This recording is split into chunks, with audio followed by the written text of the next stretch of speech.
Salut Joselito, comment vas-tu? Salut Arnaud. Bah, bien, bien, bien, bien, bien. Et toi? Eh ben écoute, ça va mieux, hein. Il y aura eu un petit trou dans les engagements que j'avais pris, Ouais, où on devait sortir un épisode par semaine, mais la semaine dernière, j'ai eu un gros souci. Ceux qui me suivent sur LinkedIn ont pu le lire. J'ai publié un article qui m'a permis de faire un petit point sur l'assertivité, sur la capacité à s'adapter, etc., etc. Et donc, je suis très content de te revoir. Et puis, eh ben, j'avais prévu de faire un seul module sur la délégation. Eh ben non, en fait, c'est un sujet trop complexe. Et donc, on va commencer d'abord par un premier qui s'appelle Déléguer, c'est difficile. Et puis, on verra que à la fin de la présentation, je vous donnerai le programme de l'épisode 9 où on reparlera de la délégation. d'accord, top. Ouais, ça va Et être marrant. donc, comme d'habitude, on va commencer par les deux questions qui tuent. Alors, t'en es où, Alors, Ito, et qu'est-ce qui s'est passé dans ces 2 dernières semaines que tu veux partager avec nous? bah, tu vois, c'est marrant parce que c'était juste à l'instant, je sors d'une réunion de projet. Euh, Beau client, une belle PME. Et en fait, j'étais très surpris. Ils ont plongé dans un projet d'intégration d'un outil, d'un logiciel, etc., etc. Je suis parachuté là. Bonjour, c'est moi. Comment ça va? Et là, je leur dis, mais en fait, ok, d'accord, j'entends ce que vous voulez, mais combien de temps? Qui fait quoi? Et on commence par où? Mhm. Et là, j'ai un grand blanc. C'était la semaine dernière. Et ben, je dis, OK, bah, écoutez, on va peut-être prendre déjà une petite heure pour faire le tour, se présenter, et puis voilà, commencer à définir un peu des trucs basiques, hein. Je ne suis pas un expert de gestion de projet ou de choses comme ça, mais euh, j'ai juste posé la question, mais de combien de temps on dispose? Et là, tu es dans une réunion ou alors tu as 4 personnes et tu as une personne qui te dit 30 jours et une personne qui te dit fin juin. D'accord. Bah écoute, je vais prendre l'option qui m'arrange. Plouf, plouf. Mhm. Si on se retrouve fin mai, on est à peu près raccord. Voilà. Et tu as quelqu'un qui te dit, bah non, parce que bah, tu comprends, moi, j'ai vu avec la DG, c'est fin juin. Et puis tu en as un autre qui te dit, ouais, sauf que moi, je vais être papa à la fin dans 30 jours. Donc, après, juste, je suis pas dispo. Mhm. Ah, d'accord. Eh ben, ça me paraît. Voilà, comment on priorise? Mhm. Eh ben, on va peut-être prioriser avec tu vas être papa dans 30 jours parce que ça, bah, de toute façon, on peut pas repousser ton échéance beaucoup plus. Alors que le rendez-vous avec la DG, bah, à la limite, si ça se décale fin juin, début juillet, c'est encore faisable. Euh, et je me rends compte que c'est des trucs qui se font pas en fait. Ça ne se fait absolument, absolument pas. Euh, et alors, ma deuxième pépite, ça a été quand même de rappeler que dans un mois, il n'y a que 4 semaines généralement, et de faire prendre conscience euh, qu'on allait 2 fois moins vite si on ne pouvait pas se réunir toutes les semaines et faire les choses en temps et en heure. Donc là, on m'a dit, bah non, on ne peut pas, José Lito. Je suis désolé, tu me demandes un truc un vendredi, je ne peux pas faire ce que tu me demandes le vendredi d'après. Bon, bah Mhm. d'accord.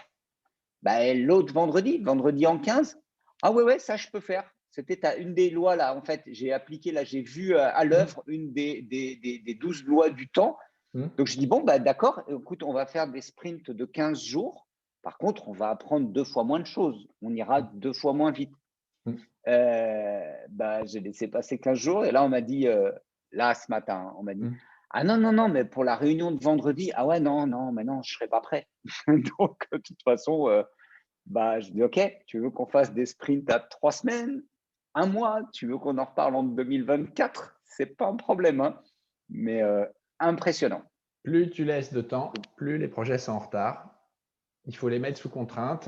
Et la meilleure chose à faire, c'est il vaut mieux bloquer une équipe pendant une semaine complète sur un projet plutôt que de rajouter un projet à une équipe qui est déjà dessus, parce que sinon, voilà. Mais bon, le multitâche, c'est un rêve.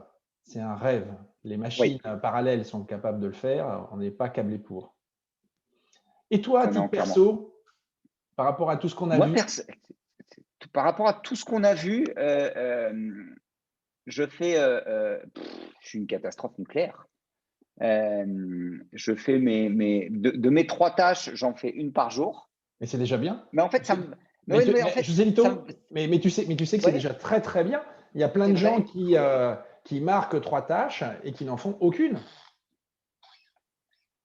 Alors, figure-toi que moi, j'en fais une par jour en attendant, je suis bien détendu sur le sujet.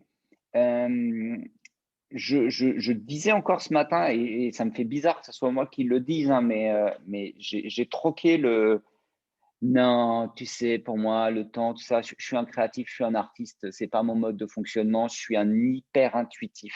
Mhm. Donc je sais. Non, mais t'inquiète, moi ça va, je sais bien. Et puis, tu te ronges les ongles et tu stresses à mort, en vrai.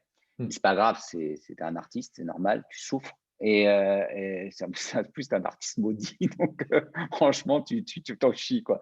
Hem Et non, là, bah, hop, j'ai mes projets, j'ai mon timing, je me dis: «OK, alors soit le soir, soit tôt le matin, qu'est-ce que je vais faire? Bah, OK, ça». Donc on est mercredi, il est, 17h52. Ça va, j'ai mon temps. J'ai vraiment fait, tout ce que j'avais à faire.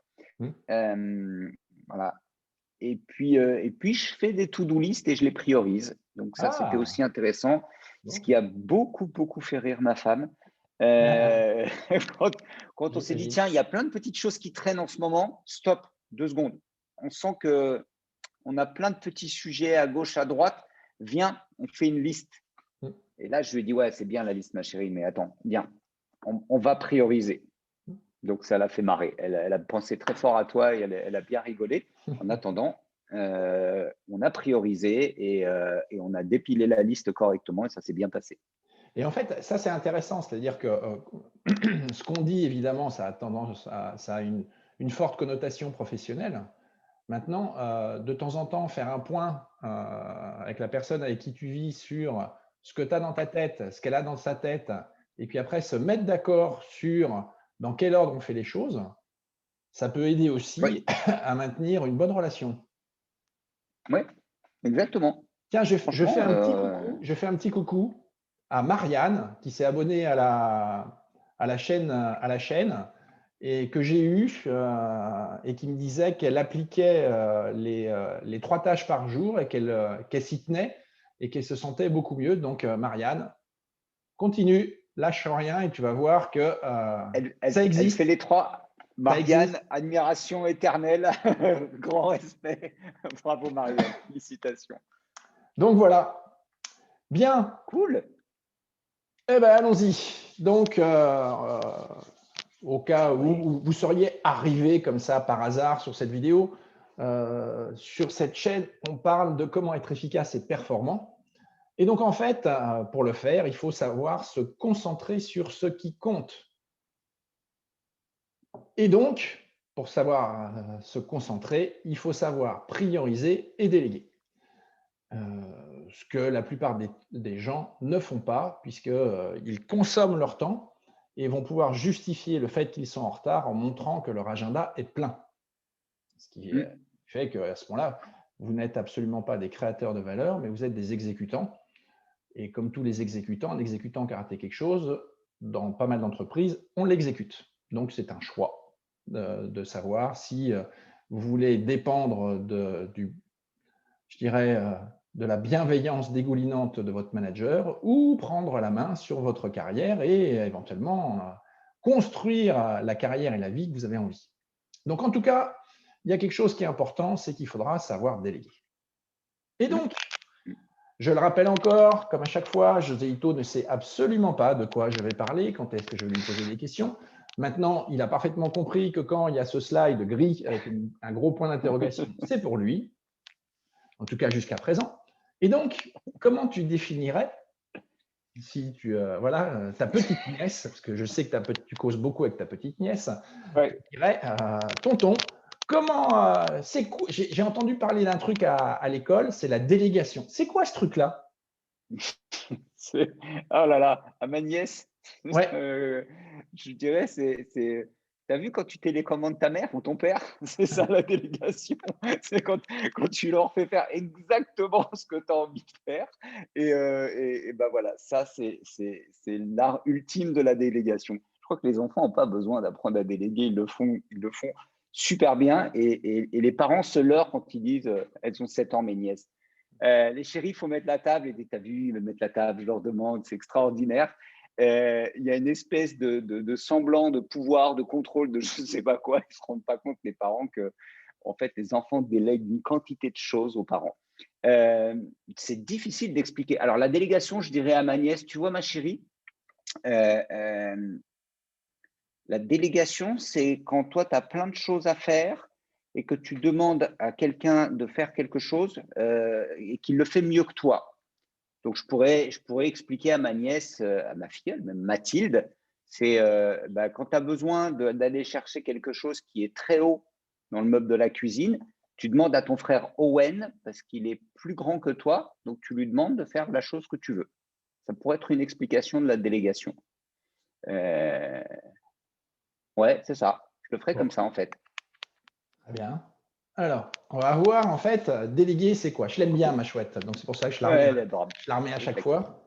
Elle plaît beaucoup aussi à Manu, donc je la garde. Alors, déléguer, c'est quoi?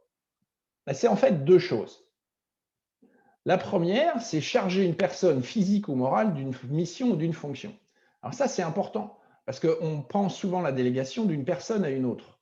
Mais en fait, quand par Hmm. exemple on prend un sous-traitant, ou si on veut être conforme à la loi, ce qu'on appelle un co-traitant, puisque la sous-traitance n'existe pas au titre de la loi, mais un co-traitant, on charge une autre entreprise de faire quelque chose.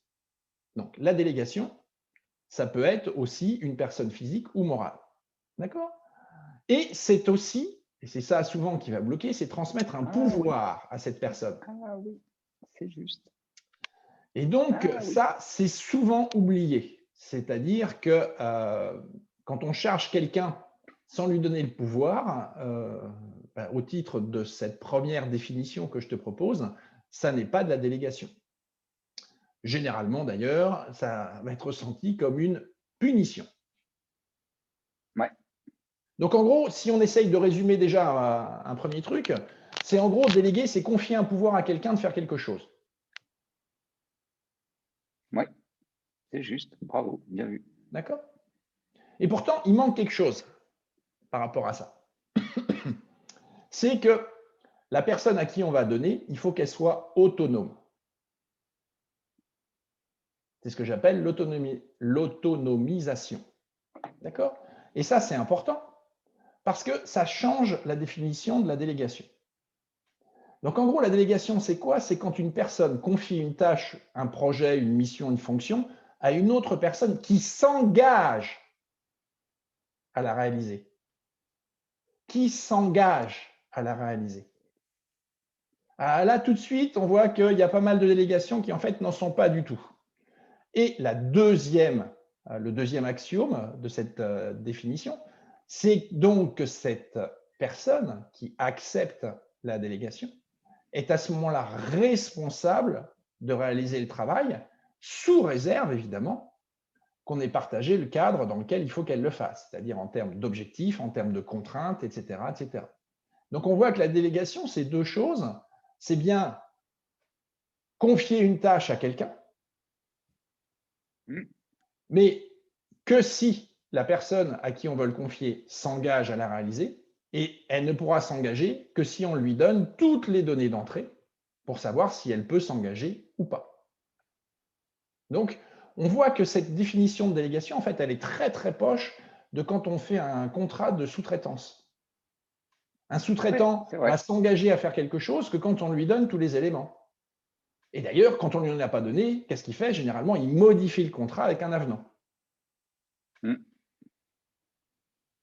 Donc, voilà la définition, moi je trouve, qui est la plus proche de ce qu'est la délégation. C'est on confie quelque chose à quelqu'un qui va s'engager ou pas, sous réserve que cette personne se sente en capacité d'atteindre les objectifs qu'on lui a donnés dans les contraintes qu'on lui a données. Et donc Ok. là, ça doit faire écho à quelque chose qu'on a déjà vu sur comment définir une tâche. Mm. Mm. Eh bien voilà, le lien, il est là. C'est-à-dire que si on a défini une tâche correctement, quand on va vouloir la déléguer, c'est très facile parce qu'on a mis toutes les contraintes dans l'intitulé de la tâche. C'est sûr que si on a mis rédiger la spec, ça va être compliqué. Par contre, si on a fait l'effort de définir exactement ce qu'il y a à faire, déléguer va pouvoir être à ce moment-là, entre guillemets, très facile, au moins pour trouver quelqu'un qui est prêt à s'engager pour faire le boulot tel qu'il a été pensé à l'origine. Et donc, on va parler d'un truc, le truc fantastique. Oh non, la délégation, moi, je peux pas. Je peux pas. Hein. Je peux pas. Non, je te laisserai rebondir dessus. D'accord, la première.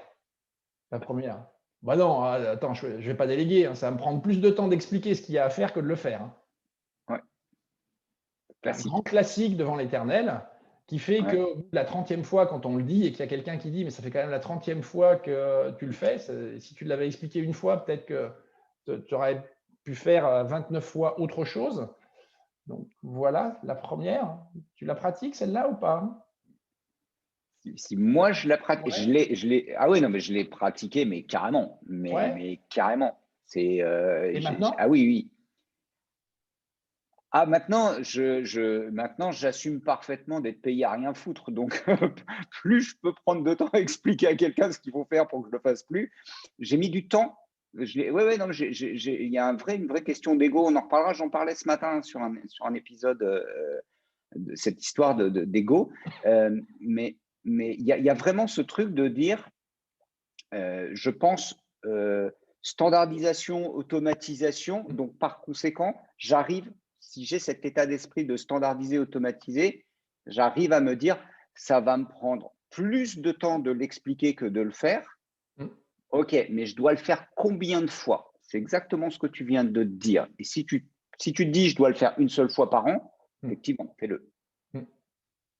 Mais sinon, prends le temps de te poser, de poser ton process, de faire ta spec justement, et tu verras que c'est beaucoup mieux. Mais allez, excuse classique. Excuse numéro 2. De toute façon, je vais pas déléguer, parce que de toute façon, ça ne sera pas bien fait. Hein. Ah bah là, ouais, mais carrément. Il ne faut pas rigoler. Il n'y a que moi qui sais, d'accord. Ah ouais, puis etc. alors là, donc, je suis ça ne sera pas bien fait. Quoi. Non, de toute façon, je suis perfectionniste, donc ça sera forcément, si ce n'est pas moi qui le fais, ça ne sera pas bien fait. Exactement. Ça, classique, évidemment. D'accord. Excuse numéro 3. De toute façon, les autres ne sont pas efficaces. D'accord. Là, c'est différent. Hein. Ce n'est pas que ça ne va pas être bien fait, c'est qu'ils ne sont pas efficaces. Donc, ça ne va pas être fait dans les temps. Et puis, en plus, ils ne veulent pas assumer les responsabilités. Donc, en plus, si ça ne marche pas, de toute façon, ça retombera sur moi. Donc voilà. Donc, non, je ne vais pas déléguer, je vais m'en occuper. Je vais m'en occuper, hein, parce qu'il ne faut pas rigoler quand même. Hein. La troisième, c'est, de toute façon, moi, ok, mais je veux que ça soit fait à ma façon. Tu es d'accord? Non? Ah bah donc, tu vois, j'ai essayé de déléguer, d'accord? J'ai dit exactement comment il fallait faire, et ben, il n'a pas voulu, donc tu vois que la délégation, ça ne marche pas. Ouais. Grand classique aussi, celui-là. Et puis alors, celle-là, c'est l'ultime, on va dire. Alors, on m'a demandé à moi de faire quelque chose, donc si on m'a demandé à moi, c'est pas pour que je le délègue. Hein. C'est qu'en gros, la personne attend que ce soit moi qui m'y colle. Hein. Faut pas rigoler, quoi. Bon, je vois que ça te fait bien marrer, ça doit faire écho à pas mal de choses. Hein. Oui, bien sûr. D'accord. Tu peux les prendre à l'envers. Bah oui, de toute façon, oui. J'ai été très canin dans mes photos. Hein. Donc, en gros, en fait, derrière ces fausses excuses, parce qu'évidemment, on en rigole, mais quand on est concerné et qu'on voit sa liste de tâches et qu'on se dit qu'il faudrait qu'on les délègue et qu'on n'a pas vu justement la priorisation, la création de valeur, etc., c'est vrai qu'à ce moment-là, on peut être tenté de prendre au choix une des 5 pour expliquer à son patron ou à son manager ou à son client qu'on ne peut pas déléguer. Et en fait, on va se poser la question, puis d'ailleurs je vais te la poser, c'est en gros, ça révèle quoi en fait? Qu'est-ce qu'il y a derrière? Qu'est-ce qui fait que, alors qu'on on est surchargé, d'accord, eh bien, au lieu de déléguer, on se dit que, bah non, je ne vais pas déléguer. Mais tu n'as aucune idée de ta valeur, en fait. Tu as peur de servir à rien du tout. Tu as peur du vide. Tu as juste peur du vide. Exactement. Moi, je leur explique, hein, je leur dis aux gens, tu as peur du vide. Tu as peur d'avoir rien dans ton agenda et qu'on te dise, mais en fait, tu ne sers à rien. On vient de se rendre compte que tu sers strictement à rien. Et arriver à ce résultat-là, pourquoi je le dis? Parce que j'ai eu le cas. J'ai eu le cas inverse, c'est-à-dire qu'on s'attendait à ce que je refuse de déléguer quelque chose et j'ai fait de l'aïkido. Mais c'est une excellente nouvelle. Donc, en fait, j'ai 2 personnes qui se sont jetées sur moi. Elles s'y sont mises à 2 en se disant, il ne voudra pas déléguer. Et là, elles ont mis toute leur force et elles sont allées taper dans le mur d'en face. Je me suis dit, mais vas-y, passe, je t'en prie. Au contraire, ça m'arrange, tu n'imagines pas à quel point. Et je vais te donner du temps pour que tu prennes en charge le truc, au contraire. Mais parce que j'ai une conscience assez juste de ma valeur dans une organisation, de ce que j'apporte réellement. Et justement, je sais ce que je peux déléguer, je sais ce que je dois déléguer. Et comme j'ai priorisé mes tâches, je sais en plus comment ça va me faire de l'espace. J'ai dit pas plus tard que cette semaine, mais moi, j'ai rien à faire, j'ai le temps. Tu ne dis pas ça tu peux pas dire dans une entreprise, dans une réunion ou dire ouvertement, mais moi, ça va, j'ai du temps, je suis tranquille, je suis bien. T'es un branleur. Eh ben non. Et donc, bah voilà, tu as peur du vide, en fait. Alors en fait, c'est la peur de perdre 2 choses qui en effet, heu peuvent conduire à une impression de vide. C'est la perte de contrôle. C'est-à-dire que quand je délègue, est-ce que, on l'a bien vu, est-ce que ça va être bien fait? Est-ce que ça va être fait comme je veux? Et cetera, et cetera. Et on a vu que quand on commence à se poser ces questions-là, c'est qu'on n'est pas en train de déléguer, c'est qu'on est en train de commander, ce qui n'a strictement rien à voir. Et la deuxième, c'est la perte de pouvoir. Ben oui, puisqu'on a dit que quand on délègue, on transfère un pouvoir. Voilà.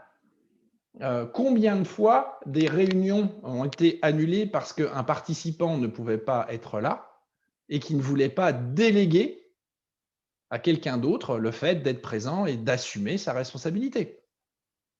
Donc on voit bien, il y a 2 choses en fait qui bloquent les gens avant tout, avant même de savoir si c'est une délégation ou pas, c'est la perte de contrôle, la perte de pouvoir. Et pourtant, dans les organisations, si vous voulez être vu comme quelqu'un d'efficace et de performant et donc potentiellement d'avoir une belle carrière, de pouvoir aller vers les postes dont vous avez envie et non pas ceux qu'on va vous proposer, ce n'est pas la même chose, hein. Quand on n'est pas bon, on vous propose des postes. Quand vous êtes bon, pour ne pas vous perdre, on va vous demander ce que vous voulez faire. C'est juste une petite différence. Donc là aussi, la même chose, soit vous êtes exécutant et il y a quelqu'un qui va s'occuper de votre carrière à son bénéfice, soit vous êtes un créateur de valeur et à ce moment-là, les gens vont s'appuyer sur vous et donc pour grimper et donc vous allez grimper avec eux. Donc ça aussi, c'est un choix. C'est un choix. D'accord? Et ne me dites pas boîte privée, boîte publique, c'est la même chose, j'ai été dans les deux, donc ça marche dans les deux. Donc en fait, savoir déléguer, c'est une compétence essentielle à acquérir le plus tôt possible. Pourquoi? Pour avoir du temps pour apprendre les choses dont vous avez besoin pour aller sur votre prochain poste. Parce que si vous ne déléguez pas, c'est ce que tu as dit, vous n'aurez jamais le temps de rencontrer des gens, vous n'aurez jamais le temps de lire, vous n'aurez jamais le temps d'écouter des podcasts, vous n'aurez jamais le temps de vous ouvrir, et en fait, vous serez un super exécutant tant qu'on aura besoin de vous. C'est-à-dire que si vous êtes un programmateur en Fortran et qu'il reste un programme dans la boîte, on vous gardera, et le jour où on passera sur du no-code, on vous dira, vous savez faire ça, et vous se direz, bah non, et là, ça sera terminé pour vous. Donc en fait, savoir déléguer, c'est essentiel et il faut savoir le faire le plus tôt possible.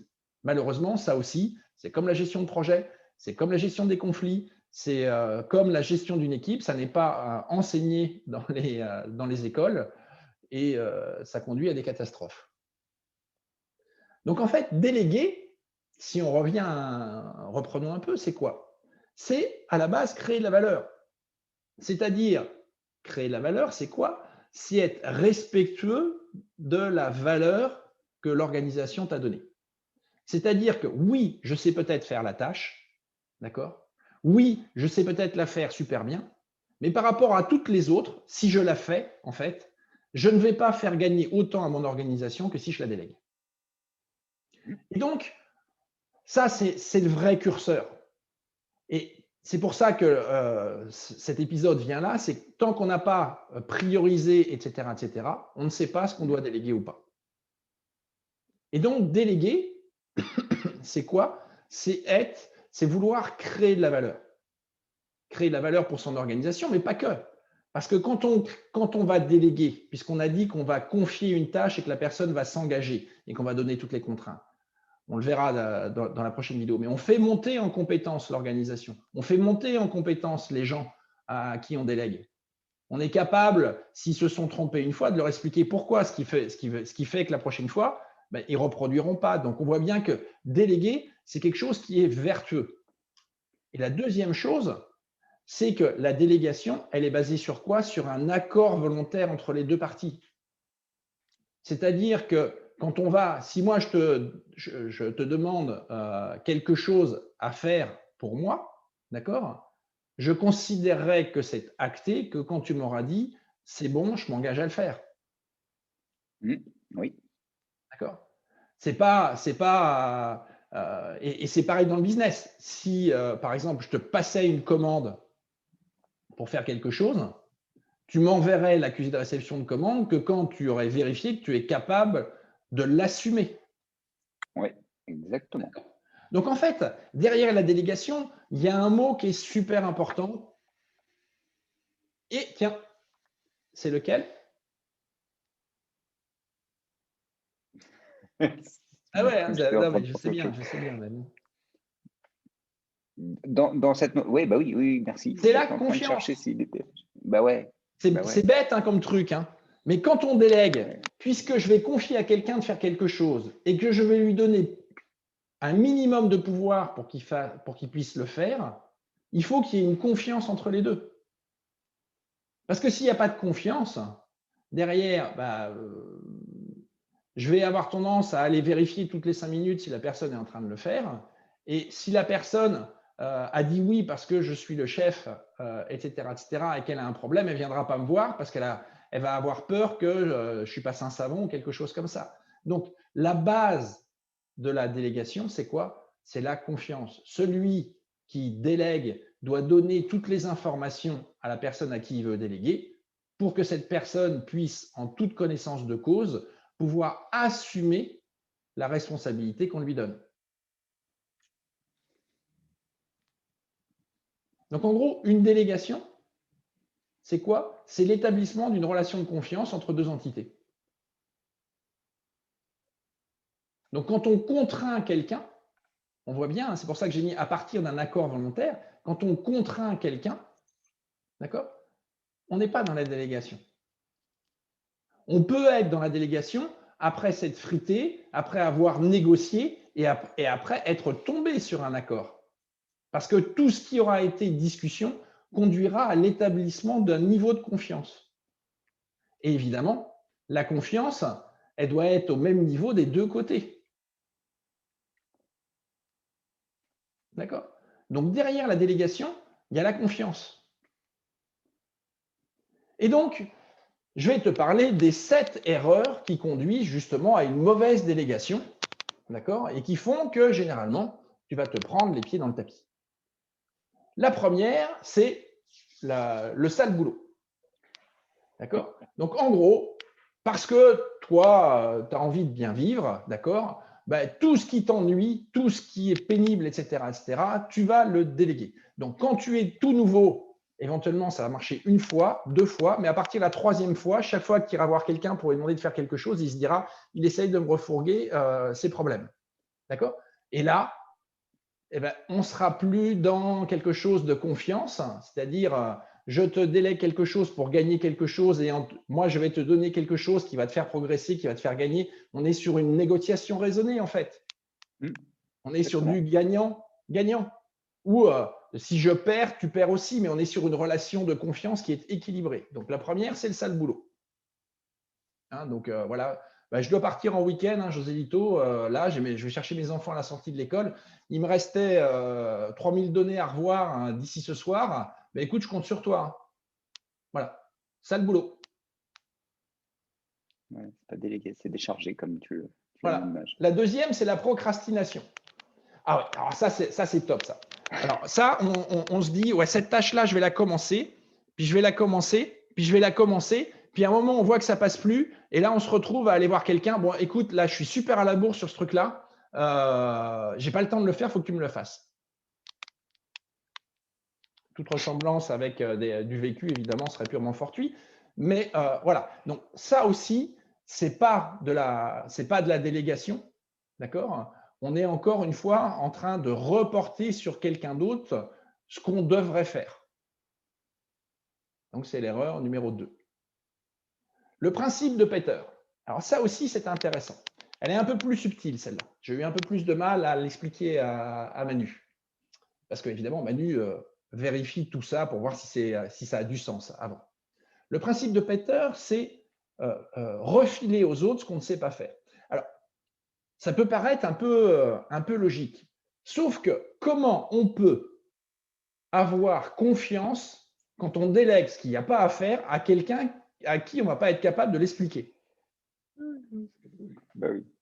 D'accord? Donc, évidemment, c'est une question de nuance. C'est une question de nuance. C'est-à-dire que je n'ai pas besoin d'être un plombier si je suis architecte pour pouvoir savoir si un plombier est capable de faire ou pas.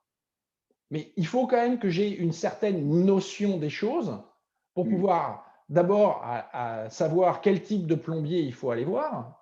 Parce que si je suis architecte dans une centrale nucléaire, ce n'est pas le même plombier que celui qui vient réparer la fuite de mon robinet. Non, mais tu rigoles, mais je l'ai déjà vu ça. C'est Ouais, des gens qui, j'imagine. soi-disant, délèguent. Et en gros, j'ai une formation dans laquelle, justement, qui s'appelle piloter la sous-traitance dans les projets. Et dedans, je prends l'exemple de quelqu'un qui dit j'ai besoin d'un dessinateur. Et à ce moment-là, moi, j'ai un slide où je fais apparaître un dessin qui fait des caricatures. Bah oui. Voilà. Donc voilà, ça c'est typiquement, voilà, c'est le principe de Peter. C'est en gros, on ne sait pas ce qu'il y a à faire et on essaye de trouver quelqu'un en espérant que lui comprendra ce qu'il y a à faire. Donc c'est le principe de Peter. Est-ce que c'est clair, Josito, celui-là? Ouais, parce que mais c'est vrai que le principe de Peter, comme il est pas toujours utilisé à ce moment-là, en fait. Non, On a plus le principe de Peter avec tu atteins ton seuil d'incompétence. exactement.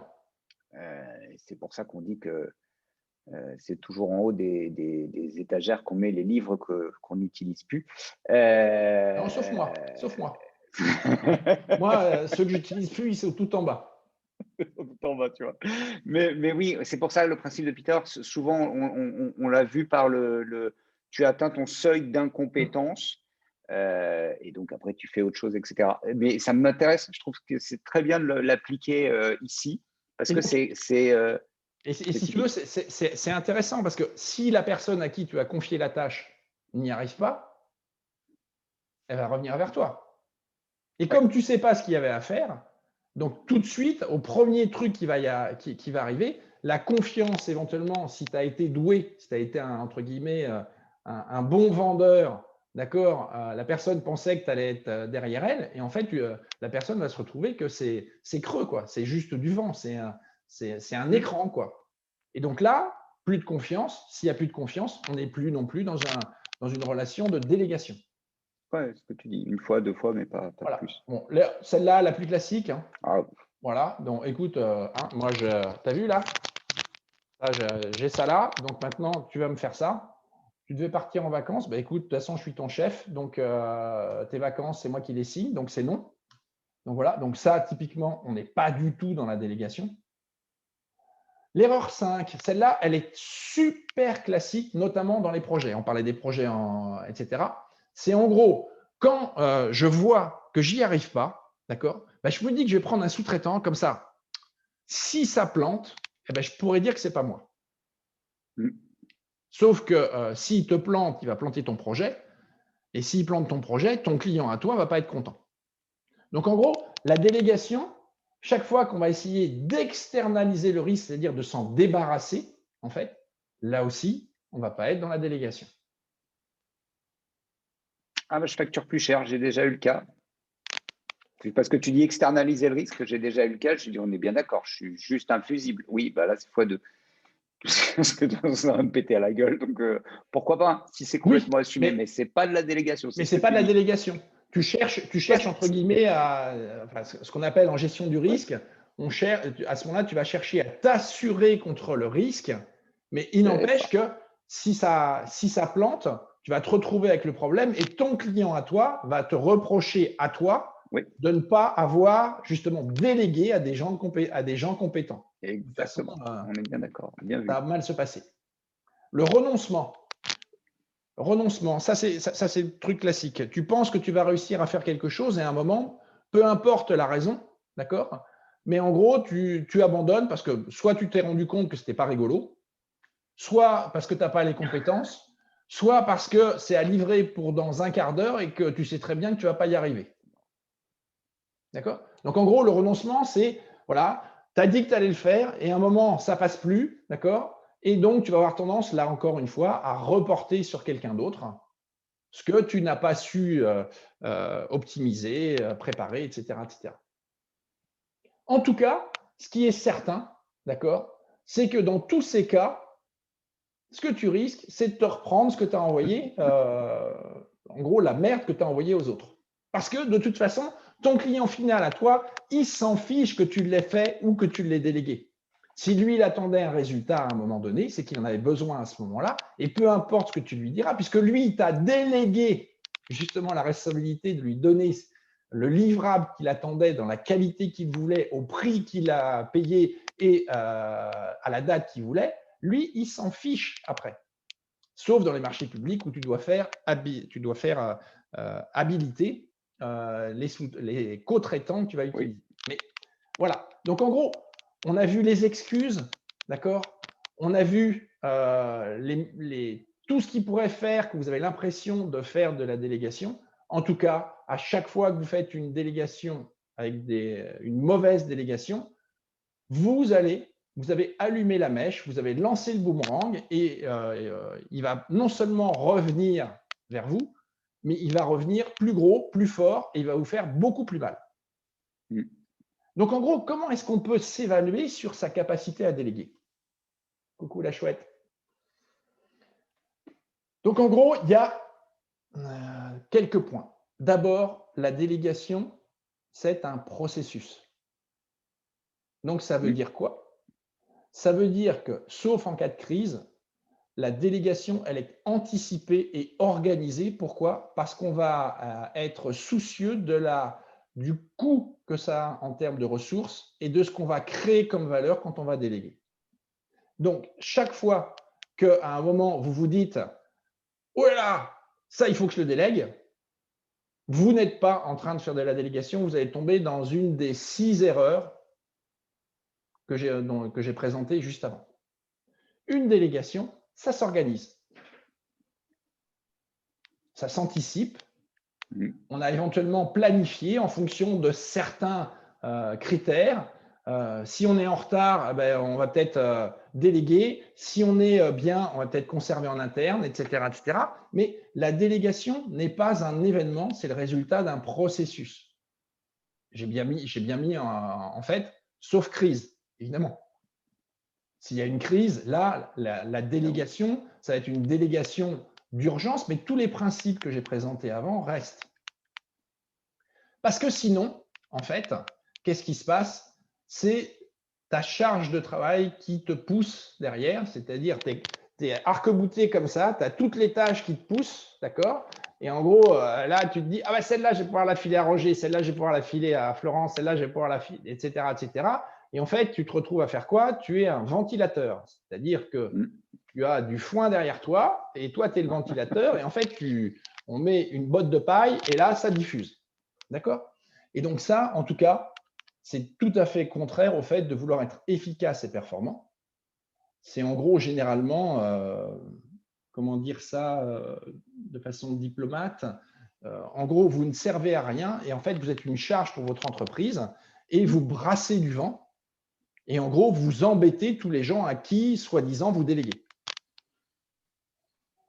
Donc, j'ai préparé une vingtaine d'affirmations qui peuvent vous, si vous répondez oui, d'accord, peut montrer que vous avez certainement un problème d'efficacité et de performance et qu'il y a de grandes chances que ça soit lié à la délégation. Allez, on y va. Allez. La première, c'est que la boîte mail déborde.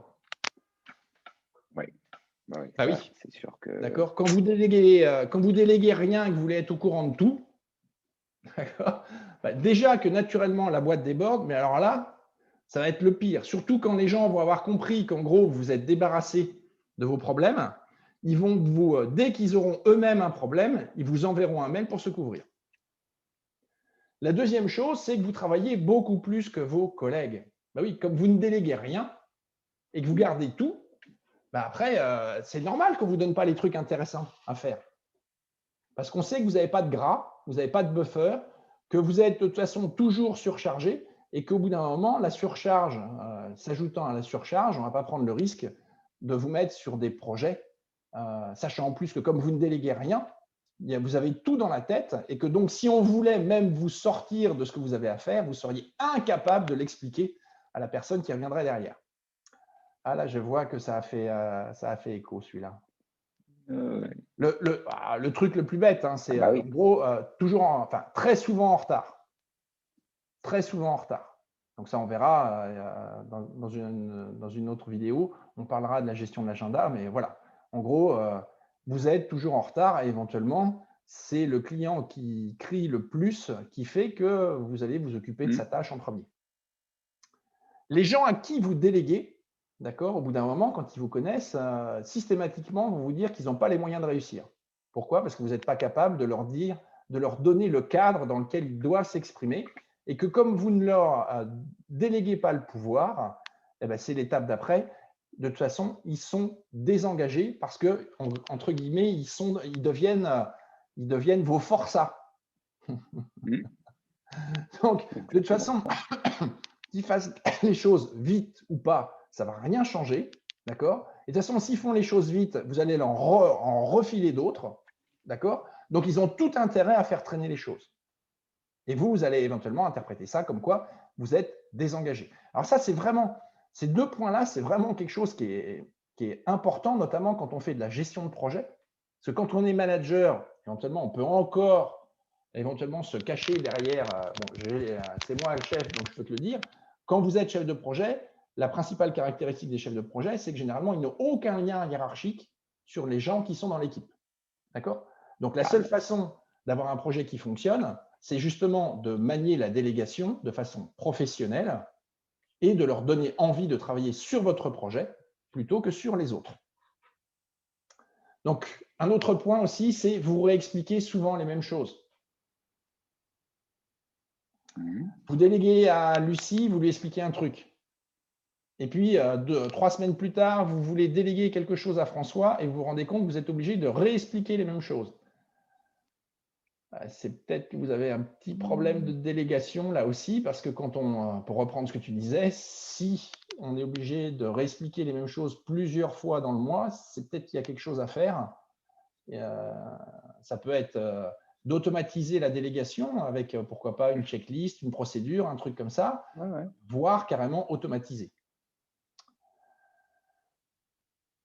Ouais, ça aussi, c'est un gros truc. En fait, comme la personne à qui vous déléguez, elle sait très bien qu'en gros, c'est plutôt à votre profit qu'au sien. De toute façon, ça devient rapidement des gens qui, quand ils vont parler de vous et du projet, vont faire « Oh là là là là là là, c'est une catastrophe, etc. etc. » Et donc, s'il y a un nouveau qui arrive, lui, il va tout de suite savoir que vous ne savez pas déléguer non plus. Le truc aussi, c'est, on revient aussi, oui, ils ne savent pas faire. Ouais. Ils ne savent pas faire. Donc, en gros, quand les gens ont fini, vous repassez derrière. Pour rajouter le petit truc, pour rajouter le petit machin. Le logo n'est pas le bon. Il y avait 3 chiffres après la virgule, mais il faut mettre que 2 chiffres après la virgule. Si vous avez fait une bonne délégation, que vous avez donné les bons critères, normalement, le travail ne sera peut-être pas fait de façon exceptionnelle, comme vous pouvez le faire, mais ça, ce n'est pas important. Il faut qu'il soit fait par rapport à la qualité dont le client a besoin. Et Mhm. donc, tout à l'heure, quand tu disais déléguer, c'est quand on sait pas faire ou qu'on ne peut pas faire. Ben non, c'est déléguer, c'est quoi? C'est être conscient de la qualité de la tâche qu'il y a à faire et de la donner à la personne qui va bien. Je reprends mon exemple du dessinateur. Si vous avez un dessin à faire super rapidement, ben, s'il y a encore quelqu'un qui est capable d'avoir un rotring et un truc comme ça et qui va faire le dessin en 2 minutes, alors que tous les autres qui sont sur les pièces en 3D avec calcul de contraintes sous AutoCAD 2012, 2025, etc., chargés jusqu'à dans 10 ans, bah, déléguer à cette personne qui sort de l'école, qui a appris à faire du dessin encore avec du rotring sous réserve, qui savent encore le faire, c'est très bien. Là aussi, c'est une question de sauvegarder de la valeur. Alors ça, c'est le truc super. Vous évoluez pas. C'est comme si voilà, vous êtes sur la 1, c'est le départ des grandes vacances, là, et vous êtes dans le bouchon et vous ne bougez pas. Ça fait 15 ans que vous n'avez pas bougé, d'accord? Ben, généralement, c'est que vous avez un petit problème de délégation. C'est-à-dire D'accord. on vous conserve là, parce qu'en effet, on sait que globalement, en vous conservant là, on prend peu de risques, parce qu'au bout d'un moment, quand même, bah, vous êtes plutôt efficace dans ce qu'on vous donne, mais certainement pas performant pour qu'on puisse vous promouvoir. Sauf dans certains environnements où, de toute façon, si on n'est pas promu au bout de 5 ans, on est obligé de faire un rapport et à ce moment-là, on vous promeut. L'autre point, c'est que justement, vous sautez d'une urgence à une autre. Ah, j'ai Ouais. délégué à Roger, et puis, ah, tiens, ça, ça, il faut que je la délègue à Lucie. Ah, ça, il faut que je la délègue à, etc., etc. Donc ça aussi, là aussi, on ne sera pas dans la délégation, puisqu'on a dit que la délégation, c'est un processus, et que donc, la délégation, elle est anticipée, elle est organisée. Les équipes que vous pilotez sont souvent épuisées. Pourquoi? Parce que vous reportez sur eux tout ce que vous auriez dû faire avant. Moi, j'ai travaillé avec une personne comme ça, et à partir du moment où vous travaillez avec d'autres personnes, d'accord? Si vous avez une capacité à travailler de façon ponctuelle 18 voire 20 heures par jour, peut-être que vos équipes, elles, n'ont pas cette capacité-là. Et donc, en ne déléguant pas en temps et en heure, vous vous retrouvez à leur mettre une pression d'en faire et éventuellement, vous les appelez à 8 heures pour leur dire il faut faire ça, à 10 heures parce qu'il y a autre chose, le point d'avant, il y a une autre urgence, vous leur dites qu'il faut arrêter, ils repassent à autre chose, à autre chose, à autre chose. Et donc, ça n'a plus aucun sens. Et donc, au bout d'un moment, c'est comme mon copain dans l'armée, quand il y a un ordre qui vient, on attend le contre-ordre pour éviter le désordre. La conséquence de tout ça aussi, c'est que généralement, vous êtes souvent dans la réaction et en gros, vous découvrez les choses. Pourquoi? Parce que vous ne les avez pas anticipées. Et donc, là aussi, vous allez vous retrouver à déléguer en urgence. Et généralement, quand on délègue en urgence, c'est pas bon parce que Murphy rigole. Et comme vous n'avez pas anticipé, Murphy rigole parce que, surtout quand vous vous dites c'est bon, j'ai trouvé la bonne personne pour faire le truc, là vraiment, non seulement il rigole, mais il y a la tombe qui fait ça. Ben, vos équipes ou les gens avec qui vous travaillez ne progressent pas. C'est-à-dire que systématiquement, quand vous leur déléguez les mêmes types de tâches, ils font les mêmes erreurs aux mêmes endroits parce que vous n'êtes pas là en support, parce que vous compensez justement ce qu'ils ont raté sans leur expliquer, etc. etc. Et donc, vous n'êtes pas dans la délégation. Et comme vous n'êtes pas performant, quand vous avez besoin des bonnes personnes, on ne va pas vous les donner parce qu'on n'a pas envie que vous les abîmiez, parce que si vous les abîmez, ils vont se barrer à la concurrence. Donc, quand vous ne savez pas déléguer, en fait, on vous donnera rarement, très rarement, en fait, les personnes qui pourraient vous sauver, tout simplement, je vous dis, parce qu'on n'a pas envie que vous les abîmiez. Et en gros, généralement, on vous donne des tâches d'exécution. C'est-à-dire que tout ce qui va être créativité, tout ce qui va être où il y a un peu de risque, on ne va pas vous les donner parce que déjà les tâches d'exécution, vous n'arrivez pas à les déléguer. Alors, si on vous demande en plus d'imaginer des choses, ça ne va pas bien se passer. Et en gros, parce que vous avez peur de tout, vous allez être en micromanagement. Donc éventuellement, vous avez délégué, d'accord? Et toutes les heures, vous allez envoyer un mail pour savoir où ça en est, etc., etc. celle-là, elle est en train d'exploser avec le télétravail. Les Ah managers, ouais, c'est vrai. enfin, soi-disant, qui délèguent des tâches ou qui répartissent des tâches aux gens qui sont en télétravail et qui vérifient si les gens sont connectés à 8 heures, à 9 heures, à 10 heures, à 11 heures, etc. etc. Bah, voilà, donc ça n'est absolument pas de la délégation. Et donc, voilà, toujours pareil, vous allez vous cacher derrière « j'ai travaillé 10 heures », d'accord? Et donc, généralement, vous allez vous engager uniquement à travailler 10 heures et absolument pas à vous engager sur le résultat à attendre. Comme ça, si vous ne l'avez pas, vous direz, bah, attends, j'ai quand même travaillé 10 heures. Oui, le client, lui, voilà. Un autre symptôme, c'est chaque fois qu'il y a quelque chose qui vous embête ou que vous n'avez pas envie de le faire, vous le refilez. Donc là aussi, ça veut dire que vous avez des problèmes de délégation, parce que le jour où il y aura quelque chose qui sera intéressant, etc., vous le garderez pour vous. Et donc, les gens avec qui vous travaillez, à qui vous déléguez, comme ils savent qu'à chaque fois, ça sera des trucs pénibles, au bout d'un moment, ils chercheront aussi à partir. Et généralement, croyez-moi, dans vos équipes, c'est souvent les bons qui partent en premier, parce que eux, les autres, dans votre organisation, ils savent qu'ils sont bons et ils vont voir ça comme une opportunité. Le truc classique aussi, c'est que vous voulez tout faire. Donc là, on revient à un épisode précédent, vous pouvez aller sur la priorisation. Quand vous voulez tout faire, c'est que quelque part, vous avez l'impression que vous avez un temps infini et généralement, ce n'est pas le cas. Et le dernier point qui est essentiel, d'accord, c'est que vous ne voulez pas partager votre savoir. Celui-là, il est essentiel. Quand on délègue, il faut être capable, justement, puisqu'il faut expliquer pourquoi on va déléguer, ce qu'il y a à faire, quels sont les critères de succès qu'il faut, et éventuellement donner quelques pistes, expliquer à la personne quand elle n'y arrive pas, lui dire qu'elle peut venir vous voir pour que vous l'aidiez. Donc, ça veut dire qu'il va falloir que vous partagiez votre savoir. Et donc, il y a beaucoup de gens qui ont l'impression que c'est en gardant le savoir qui vont devenir indispensables. Je le dis clairement, c'est le contraire. Moins vous partagez votre savoir, moins vous avez de chances de progresser. Et donc, à partir de là, plus on vous gardera où vous êtes. Donc, tout ça pour dire quand même, pour essayer de… Parce que c'est quand même très noir, tout ce que je viens de dire. C'est en gros une autre façon de voir Eisenhower. Donc, vous pouvez retourner voir la vidéo sur la priorisation. On a parlé de la matrice d'Eisenhower. Maintenant, on va le voir de façon un peu plus, je dirais, opérationnelle. Imaginons qu'il y a quelque chose qui arrive, qu'il faut faire. On vous dit qu'il y a quelque chose à faire. La première chose qu'il faut vraiment se poser, c'est est-ce que réellement il y a quelque chose à faire? Alors, ça paraît bizarre comme question, mais il y a beaucoup de gens qui viennent en disant, avec une demande, où en fait, il n'y a pas forcément quelque chose à faire.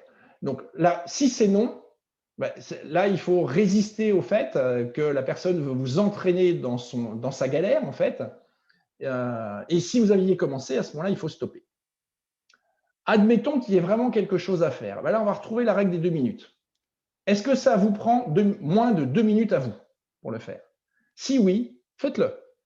On a déjà vu pourquoi, parce que si vous le marquez dans vos to-do list et que vous le revoyez au moins 2 fois, ça vous prendra plus de 2 minutes. Et donc, à ce moment-là, vous ne serez peut-être efficace, mais vous ne serez pas performant. Si ça prend plus de 2 minutes, est-ce que cette tâche ne peut être faite que par vous? Si la réponse est non, vous savez qu'à ce moment-là, il faut chercher à la déléguer. Et si vous devez la faire vous seul, d'accord, est-ce qu'elle doit être faite maintenant? Si la réponse est non, vous allez planifier, d'accord? Et si la réponse est oui, vous allez faire. Donc, tu vois, c'est une autre façon de présenter Eisenhower. Eisenhower, on le présente souvent ça va servir à prioriser, mais quand on le met chaque fois qu'il y a quelque chose qui arrive, c'est, entre guillemets, ce processus-là qu'on regardera. Et donc, la prochaine fois, qu'est-ce qu'on va voir? On va voir quels sont les différents niveaux de délégation et qu'est-ce que ça comporte. Et après, on verra qu'il y a des invariants, il y a des fondamentaux pour savoir comment bien déléguer. Voilà pour cette première partie qui montre combien on peut se tromper quand on pense déléguer, alors qu'en fait, on se débarrasse des choses et on ne fait pas les choses correctement. Et en fait, quand on ne délègue pas bien, on est juste en train de planifier son échec, en fait. Parce que c'est ça, c'est le coup du boomerang. Je me débarrasse du boomerang qui part et tôt ou tard, il va me revenir dans la figure d'une façon ou d'une autre. Le big boss de la boîte et que tu ne sais pas déléguer, tu vois le bordel que tu mets? Ah bah oui. En fait, je t'écoute, je vois le truc, je me dis, OK, je me vois bien dans la posture où on me délègue. Ça, j'ai bien vécu le truc. J'ai bien vécu ce qui s'appellerait sûrement aujourd'hui une forme de burn-out, de je délègue rien, je fais tout parce que mon Dieu, j'ai tellement peur de perdre mon poste que voilà. Et je suis à 14 heures jour et je suis cramé. Ça, je vois. Je vois maintenant dans ce que tu viens de me donner des éléments qui me semblent moi tout à fait naturels. Tu faisais défiler ta liste et je me suis vu donner à quelqu'un une mission et lui donner déjà tout un tas de liens, d'articles et de vidéos en disant tiens, voilà déjà les pistes où tu peux aller regarder. J'ai déjà fait une partie du truc en fait. Tu dis waouh, ok. Tu m'étonnes que les gens fassent l'effet inverse. Ils viennent vers toi en fait. Viens, copain, je veux bosser avec toi, mais je n'avais pas perçu ce que tu dis là, mais le côté, ben oui, c'est normal que tu viennes vers moi parce que finalement, je te fais progresser. Bah oui. Et par contre, j'ai vu aussi sur des PME, parce que tu arrives, tu es consultant, tu discutes avec un dirigeant, un directeur commercial, en l'occurrence, je pense à un directeur commercial, et tu lui dis, mais bah voilà, il faudrait faire ça, comme ça, machin, comme ça et tout, et tu le vois.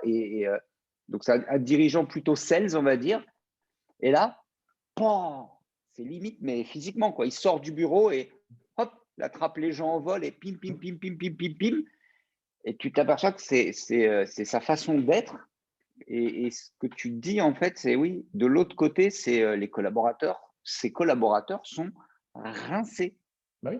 mais usés jusqu'à la corde. Et il en fait, est dans l'erreur. Voilà, moi, je suis ton chef, donc tu fais ce que je te dis.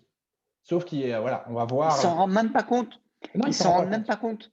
Pour certains que j'ai croisés, ils n'ont pas cette conscience-là. C'est juste, je dirige une boîte, voilà, je sais ce qu'il faut faire. J'ai conscience que ce n'est pas à moi de le faire, parce que voilà, je ne suis pas dans l'opérationnel, ce n'est pas mon rôle. Mais ils ne prennent pas conscience que la délégation, c'est ce que tu dis en fait. Comment bien déléguer? Ça s'apprend. Oui. C'est pas naturel en fait. Enfin, en regardant ce que ta liste et je me dis mais en fait c'est pas du tout naturel. C'est pas naturel de déléguer. Non, Et, déléguer, c'est comme passer un contrat avec un sous-traitant. C'est la clé, c'est-à-dire que tu dois donner tous les éléments pour savoir si le sous-traitant va accepter ou pas de travailler avec toi. ouais, c'est Or, la ça. plupart du temps, quand on a un lien hiérarchique, les gens disent j'ai ça à faire, j'ai pas le temps, fais-le. Et Eh ben ouais, pose parce pas. que j'allais te dire, c'est Voilà. bien ton truc de négociation, de confiance, de win-win, mais ça suppose d'accepter d'être à égalité d'une façon ou d'une autre, même si tu as un hiérarchique en face de Oui. toi, peu importe. Oui. Ça ne peut fonctionner que si tu as le droit de refuser la délégation. Alors, là-dessus, on le verra dans une autre vidéo, mais en fait, la réponse, la bonne réponse à une sollicitation comme ça, pour le collaborateur, c'est de dire à son patron, oui, si, tu m'as déjà donné 50 tâches, tu m'en rajoutes une autre, laquelle tu acceptes que je ne fasse plus. Bon, ok, c'est Voilà. ça qu'il faut qu'on voit parce que C'est ça, en fait. t'es coincé. On doit rester tout le temps dans le dialogue. Et pour rester dans le dialogue, quand il y a quelqu'un qui dit non, d'accord, on n'est plus dans le dialogue. Et c'est là où, par réaction, mauvaise réaction du manager, éventuellement, ça va être écoute, j'ai pas d'autre solution, je suis ton chef, tu te débrouilles. Et là, le problème, c'est qu'on abîme la relation et quand on aura besoin de la personne, qu'il y aura un effort, la personne ne le fera pas. Donc, on sera perdant à terme. L'autre, cool.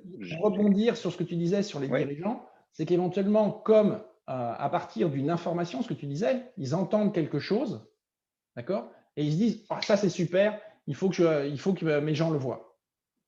Eh bien, comme ce n'est pas préparé, d'accord? oui.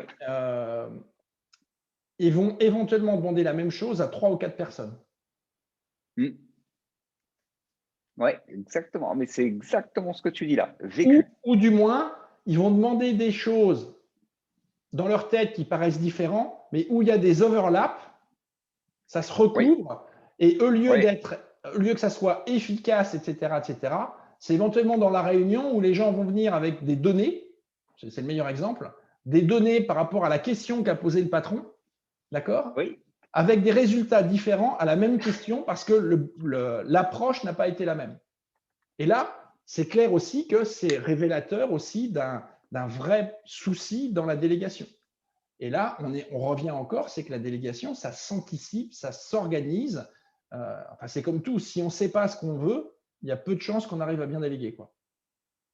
Ah, puis tu te retrouves dans les couloirs à discuter. Dis, mais toi aussi. Ah ouais, on bosse sur la. Mais tu Mmh. fais quelle partie, toi? Ah, mais moi, ah, mais moi aussi. Ah, mais on fait le même truc. Mmh. Et ça donne des espèces de trucs. Et c'est ce que tu dis, en fait. C'est juste que ça altère la confiance. Tu te retrouves dans une situation où tu dis, waouh, waouh, waouh. Donc après, quand on te délègue quelque chose, tu dis, bah, attends, je vais déjà aller demander à tout le monde si ça va, toi? Moi, je fais ça en ce moment et toi? Ouais, ouais. Ah, bah, ah, on fait la même chose. Bon, bah, tu fais comment? Tu le fais toi ou je le fais moi? Mmh. Et donc, ça donne, bah, viens, on ne le fait pas. Voilà. Si c'est deux personnes qui doivent faire la même chose, ça se termine toujours par, ah, je croyais que c'était lui. Ah ouais, mais tu l'as demandé à lui et tu comprends. Mmh. Donc, ouais, Et en fait, c'est à ce rien de moment-là, naturel. qu'est-ce qui se passe en fait quand on ne sait pas bien déléguer?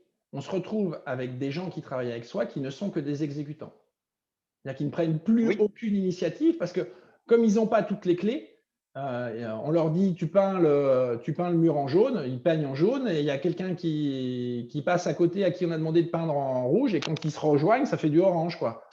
Et en gros, ben, ils diront bah, tu m'as dit de peindre en jaune, l'autre il m'a dit de peindre en rouge et puis voilà, quoi. Donc la délégation, c'est aussi quelque chose qui, qui est souvent révélateur d'une culture d'entreprise. Et la oui, culture d'entreprise, ça commence par être incarné tout en haut. Si on veut qu'elle se diffuse, une culture d'entreprise, généralement, ne remonte pas du terrain. Elle est incarnée au plus haut, d'accord? Et donc, c'est aussi pour ça que, pour rebondir, et puis on terminera là, bien déléguer, ça doit commencer au plus haut. mm, Ouais, toujours pareil, plus on est haut dans la hiérarchie, plus il faut être exemplaire et plus il faut montrer l'exemple. Si vous passez un savon à quelqu'un qui a mal délégué, alors que la personne qui s'est passé le savon est en train de se dire bah, écoute, mon con, tu es en train de me reprocher ce que tu ne peux pas faire, forcément, ça n'aura strictement aucun impact. bon, j'ai hâte de voir le deuxième épisode alors Donc sur voilà, le donc je sujet de la pensais que délégation. Mais tu as bien fait j'allais de le faire en réussir à le deux. faire Non, en une séance, mais là, non. Non, parce qu'il y avait beaucoup non. de choses à dire. Ouais. Tu repars avec quoi? S'il y a un truc que tu gardes? Alors, la notion la notion de confiance, en fait, qui pour moi était assez intuitif, mais pas finalement pas tant que ça, Hmm. vraiment de. euh, Tu as parlé de négociation raisonnée, de win-win, et donc de ce contrat de confiance finalement. Je ne l'avais pas intégré comme ça. Je ne l'avais pas intégré. Finalement, tu parles Hmm. de co-traitant et pour moi, ce n'était pas du tout c'était pas ça. Alors que finalement, quotidien, c'est quelque chose que je pratique par défaut. Hmm. Donc, Bon, ça, je garde et je vais voir dans la semaine, je vais voir ce que je trouve comme pépite sur la délégation. bon, eh ben, écoute, Merci beaucoup, Arnaud. à très bientôt. À la semaine prochaine, de toute façon, sauf si j'ai À la encore semaine prochaine, un de gros toute souci. façon. Mais normalement, là, s'il y Non, en a je un, ça te ne sera souhaite que pas non. celui que j'ai eu, puisqu'il est réglé. Et puis, bah, écoutez, n'hésitez pas à vous abonner pour être au Yes, courant dès qu'il y a une vidéo qui sort. Et puis sinon, n'hésitez pas à nous solliciter sur les réseaux sociaux. On se fera un plaisir de vous répondre. À très top. bientôt. Merci beaucoup, Arnaud. Ciao, ciao, bye bye.